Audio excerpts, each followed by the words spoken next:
I'd like to invite on stage our panelists.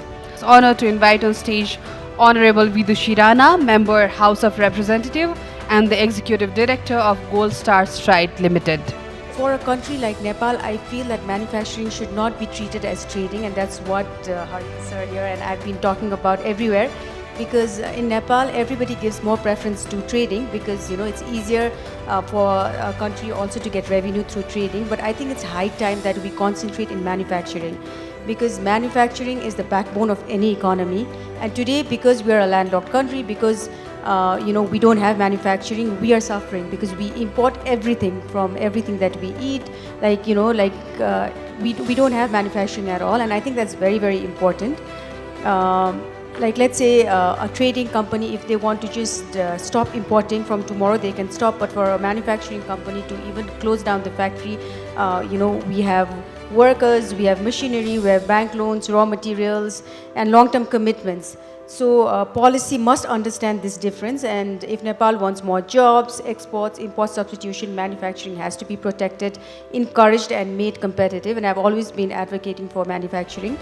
But coming to your questions about why I'm not going to the bank to get money, Sir just said, that first of all, I think people don't have the confidence right now to go and ask for money because private sector, their morale is really down right now because of so many things that is happening. So the private sector morale is down, A. B, I think the other thing that Sir was, I don't know if that's true, but there are a lot of bankers in the room, and I can see that, because I think even yes, the customers don't have the confidence, I agree, but also the monetary policy of the central bank is so difficult that it's difficult for the bank also to trust people and give money.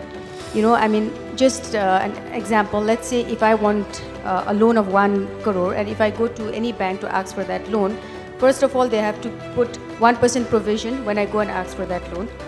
Second, if I don't pay in 3 months, the bank has to keep 25% provision. If I don't pay in 6 months, the bank has to keep 50% provision. And if I don't pay back in 1 year, the bank has to pay 100% provision. So the bank will think like 10 times before giving loan to anybody, So I think that has to change. The monetary policy has to be more lucrative.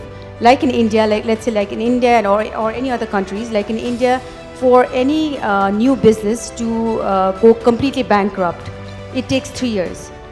But in Nepal, the relationship between a bank and a customer grows bad very quick, because I'm also involved with the bank and I worked in a bank before, and I'm also in manufacturing, so I can say this openly that when a customer goes to a bank, and there are a lot of bankers here, I'm sure they'll all agree, the relationship becomes sour in like 6 months because the client will not be able to pay loan, and then the bank will have to call back thing, and then it really becomes bad. So I think the monetary policy this year has to be more conducive, and I think that's very, very important. So yes, there is lack of confidence, but also the banks are very reluctant to give loan, and with new the bank CEOs being caught, and I think the bank morale is more down right now, so that I think has to change for people to start taking loans.